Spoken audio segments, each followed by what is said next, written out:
सासूबाई ओरडायच्या आधी हे सगळं कामं करून घेतले, कारण की नाहीतर ओरडा बसला असता किंवा काहीतरी म्हणजे बोललेच असते. कारण की वर्षातली ही मोठी पौर्णिमा होती, तर सकाळपासून मी पूजा वगैरे काही केलं नव्हतं. माझ्या लक्षात पण होतं की आज पौर्णिमा आहे किंवा मी बघितलंसुद्धा नव्हतं की आज पौर्णिमा आहे.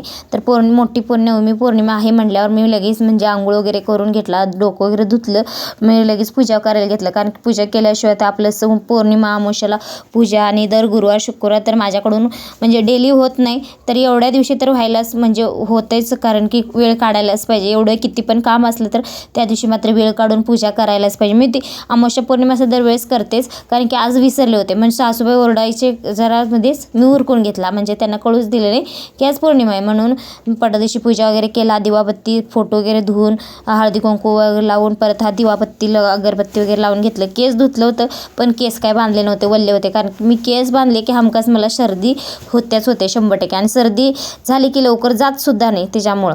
तर इथं बघू शकता हे मस्त असं देवपूजा वगैरे झाली. ते देव वगैरे असं दिवा अगरबत्ती लावलं, एवढं मस्त दिसत होतं. माझ्याकडं फुलं नव्हते म्हणून फुलं काही वाहिली नाही. आणि सगळ्यांनी आहो आणि मुलांनी बाहेर गेलते, तर येताना पेस्ट्री केक घेऊन आले होते. तेच तुम्हाला ते पेस्ट्री केक वगैरे खाऊन घेतला. हो बाहेर गेले होते, तिने आल्यावर जेवायचं हे होतं. मग तिने तोपर्यंत आले, ते लगेच अहो वगैरे आले, सगळीजण बसून आम्ही जेवण वगैरे केलं. मटण होतं आणि चपाती होते. कामावरून येताना भाजी वगैरे घेऊन आले होते. घरात काय बनवलं नव्हतं आज, हॉस्टेलमध्येच हे सगळं जेवण होतं, तिकडूनच घेऊन आले होते.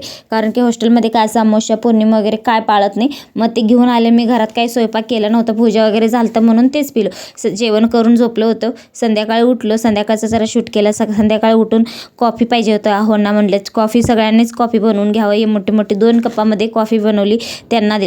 छोटूसं बाळ आहे, आमच्या घराशेजारीचं आहे, ह्याचं नाव आहे ओम. आता 1 महिन्याचं बाळ आहे. तर माझ्यापाशी येऊन झोपला होता. उठवला तरी उठत नव्हता, किती उठवायचा प्रयत्न केलं पण उठतच नव्हता. तर चला म्हटलं त्याच्या मम्मीकडे त्याला दिलं. मग माझ्या घरच्या कामाला लागलो, कारण घरामध्ये इतका पसारा पडला होता ना. संध्याकाळचं आवराआवरी करायचं होतं सगळं. म्हणजे रविवारी असल्यामुळे सगळी घरात असतात, म्हणजे काय होतच नाही, जेवण करायचं आणि आराम करायचं एवढं विचार येत असते. तरी पण मी त्यात पण काम करून घेतलं होतं. किचन कट्ट्याचा अवस्था बघू शकता, एवढं सगळं क्लीन केलं. आजचा व्हिडिओ कसा वाटला ते नक्की सांगा. पुढच्या व्हिडिओमध्ये भेटू. चला बाय.